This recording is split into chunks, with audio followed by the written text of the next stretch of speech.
राधे राधे, जय श्री कृष्ण आप सबको। तो यहाँ मैं अपने लाला के लिए रात को ही ड्राई फ्रूट वगैरह भिगो करके रख देती हूँ और रात को ही मैं अपना किचन साफ़ सफाई करके मंदिर का भी मैं साफ़ सफाई करके फिर रात को सो जाती हूँ। लाला की सेवा करने उड़ने के बाद फिर मैं सोती हूँ। और सुबह जब भी हम उठें तो उठने के बाद मैं सुबह उठती हूँ तो सबसे पहले अपने हथेलियों को अपने आँखों पे लगाती हूँ, हथेलियों को देखती हूँ 3 बार।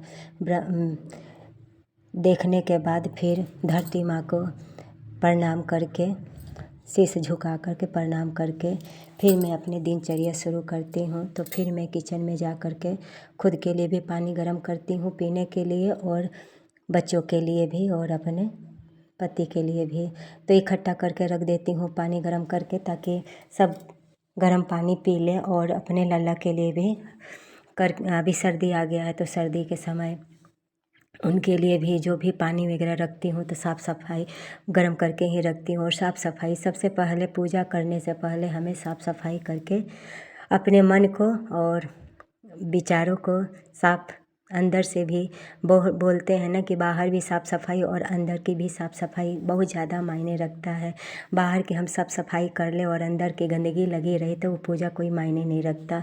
तो यहाँ साफ़ सफाई करने के बाद मैं नहाने के बाद आई तो सबसे पहले मेरा काम है कि वृंदावन का जो रज है ना वो मैं रज लगाती हूँ। और एक सुहागन को सबसे पहले अपने मांग में सिंदूर भर के रखना चाहिए। सिंदूर एक सुहागन अपने मांग में सिंदूर भरती है तो इसका ये फ़ायदा होता है कि अपने पति की लंबी उम्र तो बढ़ती है और दूसरे में क्या होता है ना कि भाग्य भी उदय होता है अपने पति का।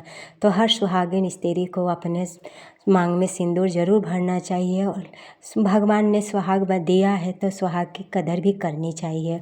तो यहाँ आप सब देख रहे हैं कि मैं देहली पूजन कर रही हूँ। गुरुवार है तो गुरुवार के दिन माघ का महीना भी और दूसरा ये गुरुवार है तो अपने देहली पे जैसे मैंने कार्तिक का किया पूजा सेवा वैसे ही इस महीने भी अगहन के महीना में हमें ज़रूर करना चाहिए। इस महीने हमें आंवला का भी पेड़ का पूजा करना चाहिए। तो मैं वहाँ तब तक मैं इस अगहन के महीने में अपने लल्ला को खीर का भोग ज़रूर लगाना चाहिए अगहन के महीने में।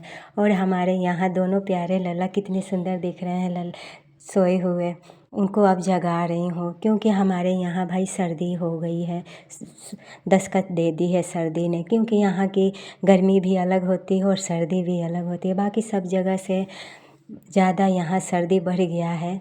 तो मैं अपने लल्ला को क्योंकि हम खुद ब्लैंकेट ओढ़ते हैं तो अपने लल्ला के लिए भी मैं ब्लैंकेट निकाल दी हूँ, क्योंकि उन्हें तो अपनी सेवा से पहले तो अपने लल्ला की सेवा पहले ज़रूरी है करना। तो उनको जगाने से पहले उनको चरण में छूती हूँ, चरण छू करके मैं उनका प्रणाम करती हूँ। फिर जैसे हम अपने बच्चे को उठाते हैं ना वैसे ही मैं अपने लल्ला को भी जगाती हूँ, उठाती हूँ। और उठाने के साथ फिर उनका जैसे छोटे बच्चे को हम मुँह धोते हैं कुल्ला कराते हैं वैसे ही मैं अपने लाल को भी करती हूँ, क्योंकि लाल हमारे बच्चे से कम ज़्यादा ही है, कम नहीं है। तो उनको आप सब देख रहे हो कि मैं कैसे पानी से हाथ भिगो करके उनका मुँह पोंछती हूँ। फिर नरम तावल से उनका मुँह पोंछती हूँ। फिर पानी से उनका आचमनी कराती हूँ। आचमनी कराने के बाद मैं सुबह सुबह उनको दूध चाहे ड्राई फ्रूट जो रात को भिगो देती हूँ, भिगोने वाला जो है बादाम वगैरह जो भी है तो मैं रात को भिगो देती हूँ ताकि सुबह मैं अपने लल्ला को भोग दे सकूँ। और देने के बाद फिर वही हम सब प्रसाद ले लेते हैं। तो यहाँ हमारे लल्ला और तुलसी का पत्ता मैं रख देती हूँ, क्योंकि तुलसी के बिना हमारे लाल कोई प्रसाद ग्रहण नहीं करते, स्वीकार नहीं करते। तो इसीलिए भोग प्रसाद में तुलसी की जो बहुत ज़रूरी है रखना।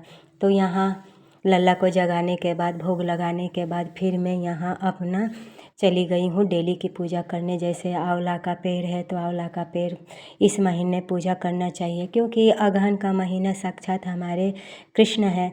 तो कृष्ण लक्ष्मी नारायण भगवान आंवले में ही तो वास करते हैं। तो अगहन का महीना ज़्यादा से ज़्यादा आंवले, जैसे कार्तिक के महीने में हमने तुलसी पूजन किया वैसे ही अगहन के महीना में हमें आंवले का पूजन करना चाहिए और इस महीने आंवले का पूजन भी करना चाहिए। और आंवले का फल जो होता है ना, अपने प्रभु को भोग भी लगाना चाहिए। और आंवला इस महीने खाना बहुत फ़ायदेमंद भी होता है। तो आज गुरुवार था, तो गुरुवार के दिन मैं तुलसी में दूध का जल दे रही हूँ, क्योंकि गुरुवार के दिन माँ लक्ष्मी प्रसन्न होती हैं जब हम तुलसी जी में दूध का धार देते हैं। तो यहाँ मेरी 4 तुलसी हैं, तो मैं 4 तुलसी में थोड़ा थोड़ा दूध का जल मैं उन चारों में चढ़ा दी। और विधवती में उनका पूजा चंदन हल्दी से और अक्षत से मैंने उन माँ तुलसा जी का पूजा की। और पूजा वूजा करने के बाद फिर मैं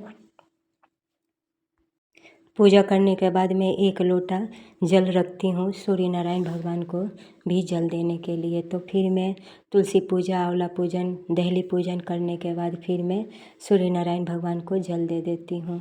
और यहाँ मैं अपनी तुलसा मैया की आरती दीप से कर रही हूँ, क्योंकि कार्तिक के महीना में भी मैं सुबह उठ के अपनी माँ की पूजा सेवा करती थी। और ये अगहन का महीना भी है, तो मैं सुबह उठ करके कि आप ब्रह्म मुहूर्त में ही आप सब देख रहे हैं कि उजाला भी नहीं हुआ है और मेरी पूजा ख़त्म होने वाली है। तो मैं अभी भी सर्दी है यहाँ, लेकिन मेरी जो नियम है ना, मैं अभी भी सर्दी में भी ठंडे पानी ही यूज करती हूँ, गर्म पानी नहीं यूज करती हूँ। और यहाँ बाहर पूजा करने के बाद फिर मैं अपने ठाकुर की सेवा में आ गई। तो यहाँ मैं अपने लल्ला के लिए खीर भी तैयार हो गया है और पंचामृत तैयार हो गया है। सारा भोग पूजा का सब तैयारी वगैरह करने के बाद अपने लाल को मैं यहाँ नहलाने की तैयारी कर रही हूँ। तो अगहन की महीना जो है ना, बड़ी पावन महीना है। इसमें विष्णु जी का पूजा सेवा डेली हमें करना चाहिए अगहन के महीने में। जो लोग इस महीने भगवान को हनी से नहलाते हैं ना अगहन मास में, तो उनका अगहन के महीने में जो भगवान को हनी से नहलाता है, तो दोबारा जब जन्म लेता है तो वो किसी राजा के घर ही जन्म होता है, क्योंकि ये मृत्युलोक है और जो आए हैं वो तो जाना ही है। और यहाँ मैं जल में पंचामृत भर करके मैं अपने लाल को नहला रही हूँ। हर पंचोपचार इस महीने में हमें अपने लल्ला की ठाकुर जी की सेवा करनी चाहिए। पंचोपचार सेवा करने के अपनी अपनी अलग अलग उसका अलग अलग महत्व है।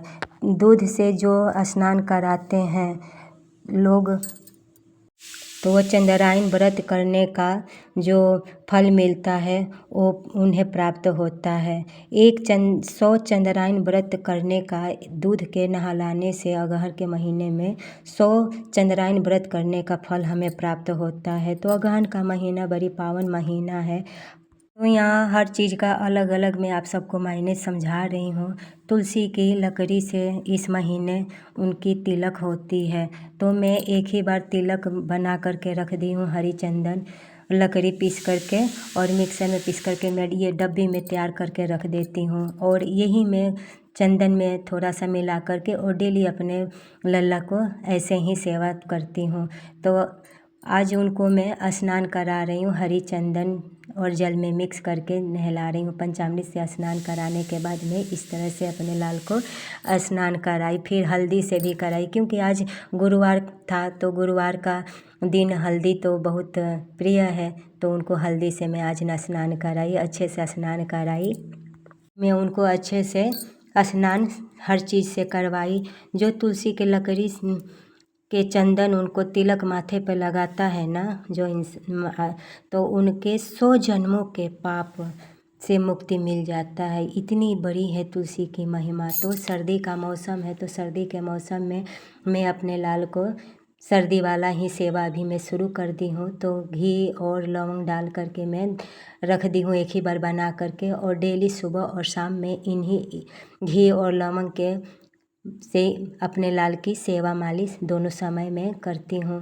क्योंकि अभी मैं आज से मेरी पूजा शुरू हो गई है अपने लल्ला की सेवा।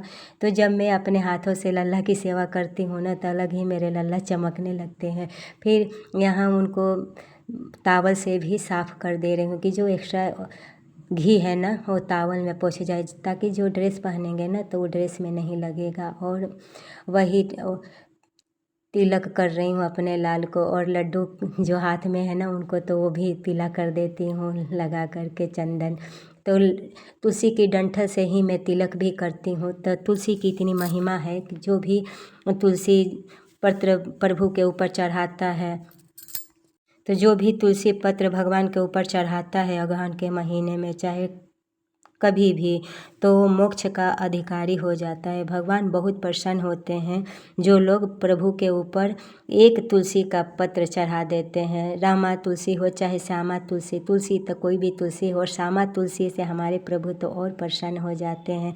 श्यामा तुलसी की अलग ही महत्व है। तो श्यामा तुलसी हमारे यहाँ तुलसी श्यामा तुलसी है, और श्यामा तुलसी से मैं अपने प्यारे लल्ला को कैसे सेवा में कर रही हूँ, तो मोक्ष का अधिकारी हो जाता है। तो हमें मोक्ष तो नहीं चाहिए, हमें तो बस अपने प्रभु के चरणों में जन्म जन्मांतर तक प्रीति बनी रहे, बस हमारे प्रभु से यही कामना है और प्रार्थना भी है। तो आज गुरुवार था, तो गुरुवार है तो आज मैं गुरुवार का व्रत तो मैं बहुत काफ़ी समय से रख रही हूँ। तो विधवती में गुरुवार का व्रत पूजा कथा वगैरह सब मेरा चलता है। तो यहाँ मैं लक्ष्मी नारायण भगवान का अगहन के महीने में पूजा करना चाहिए, तो मैं अपने श्री यंत्र ही रखी हूँ। श्री यंत्र में ही साक्षात हमारी लक्ष्मी विराजमान होती हैं, तो मैं श्री यंत्र को ही डेली में सेवा कर लेती हूँ। और घंटी जो है ना वो वरुण भगवान है, तो घंटी का भी, यहाँ दीपक का भी हमें पूजा करना चाहिए, घंटी का भी पूजा करना चाहिए, और सबको कुमकुम हल्दी ज़रूर लगाना चाहिए, क्योंकि दीपक से हम प्रभु की आरती करते हैं। और घंटी प्रभु की सेवा जब जब हम सेवा करते हैं तब तब हम प्रभु की घंटी बजाते ही बजाते हैं, क्योंकि प्रभु की सेवा में घंटी ना बजे ऐसे कैसे होता है। तो प्रभु की घंटी बजाने की भी अपनी महिमा है। जो धूप इस महीने धूप से सेवा करता है, तो धूप की ये महिमा है कि उसकी जो भी मनोरथ है, जो भी इच्छा है, तो धूप सेवा करने से मनोरथ उसकी पूर्ण हो जाती है। और यहाँ मैं अपने लाल की, और इस महीने कपूर से भी आरती ज़रूर करना चाहिए। अगर घी से आप आरती नहीं कर रहे हो तो कपूर से सुबह और शाम हमें प्रभु की ज़रूर आरती कर लेनी चाहिए कपूर से। तो इस महीने बहुत महत्व है अगहन का महीना। जो भी मैंने आप सबको बताई हूँ, आप सब ज़रूर ध्यान रखें, और ज़रूर ऐसे ही अपने लल्ला की सेवा पूजा अगहन के महीने में ज़रूर करें। और इस महीने में खीर का भोग ज़रूर ही लगाए डेली अपने लाल को। अगर डेली नहीं हो सकता है तो कभी कभार ज़रूर लगाए। और आज गुरुवार है तो मैंने गुड़ भी लिया है, चना भी ली है, खीर भी बनाई हूँ। इतना सब कुछ कर लेना सुबह, वो भी सुबह सुबह के समय में, इतना आसान काम नहीं है। लेकिन फिर भी कहते हैं ना, करते हो तुम कन्हैया मेरा नाम हो रहा है। तो करने कराने वाले ये हैं, हम क्या करेंगे और हम क्या करते हैं, कुछ नहीं, करने वाले सब यही है। तो ये चाहते हैं तो सब हो जाता है। तो जो भी स्त्री अपने घर को स्वर्ग अगर बनाना चाहती हैं, तो इतना अगर सुबह शाम कर लेना तो घर में सुख शांति आरोग्य बनी रहेगी, और घर में कलह सलह कभी नहीं हो सकता है। और यहाँ आरती आप सब देखें कि मैं प्रभु की आरती बिल्कुल जैसे मंदिर में होता है आरती, वैसे बिल्कुल मैं मंदिर से ही करती हूँ, बिल्कुल वैसा ही करती हूँ। आरती करने के बाद 3 बार जल ज़रूर चढ़ाना चाहिए, और आरती प्रभु को दिखा लेना चाहिए, ऐसे ही करके जैसे मैं कर रही हूँ। विधवती में बिल्कुल, और पूजा करने के बाद मैं अपने गुरुदेव को प्रणाम करके, अपने प्रभु को, अपने इष्ट को प्रणाम करके, फिर मैं मस्तक धरती में लगा करके प्रणाम करके, फिर मैं जो आरती है ना सब जगह रूम में दिखा देती हूँ। और भोग प्रसाद आरती करने के बाद ही मैं अपने लल्ला को देती हूँ बंसी। तो बंसी पे लिखा हुआ है मेरी श्री जी का नाम राधा श्री। तो बहुत प्यारे मेरे लल्ला सुंदर दिख रहे हैं ना, कितने प्यारे कितने सुंदर दिख रहे हैं ना। जब भी मेरे अपनी पूजा में जब आती हूँ ना, तो मेरे पतिदेव बोलते हैं क्या कि जब तुम सेवा करती हो तो बहुत चमकते हैं। तो मैं बोली माँ तो अपने बच्चे की देख रेख अच्छे करती ही करती है ना सही। तो वही मैं बोलती हूँ कि मेरी हाथों से सेवा मेरे लल्ला की होगी तो चमकेंगे ही। तो यहाँ तो जो घी से अगहन के महीने में जो आरती करता है ना भगवान की, तो वो स्वर्ग का अधिकारी हो जाता है। जो लोग इस महीने अगहन के महीने में कपूर से आरती करते हैं, वह भगवान कहते हैं कि मेरे में ही वो मिल जाता है। तो देखें कितना अच्छा है ना प्रभु की अगहन की महीना। कार्तिक के महीने से भी बढ़ कर अगहन का महीना है। फ़र्क बस इतना है कि कार्तिक का महीना उजागर है और अगहन का महीना थोड़ा गुप्त हो गया है, क्योंकि अगहन का महीना कोई कोई ही जानते होंगे, इतना सबको नहीं जानकारी है। और ये सारी बातें स्कंद पुराण की आप सबको बताई हूँ, जानकारी दी हूँ। तो यहाँ पूजा वूजा करने के बाद डेली का मेरा नियम ऐसे ही है, तो अपना नियम कभी तोड़ती नहीं हूँ। हाँ, कहीं इधर उधर जाती हूँ तो मेरा नियम टूट जाता है, लेकिन बाद बाकी मैं ऐसे ही करती हूँ। तो पूजा करने के बाद फिर बच्चों का टिफ़िन बनाने चली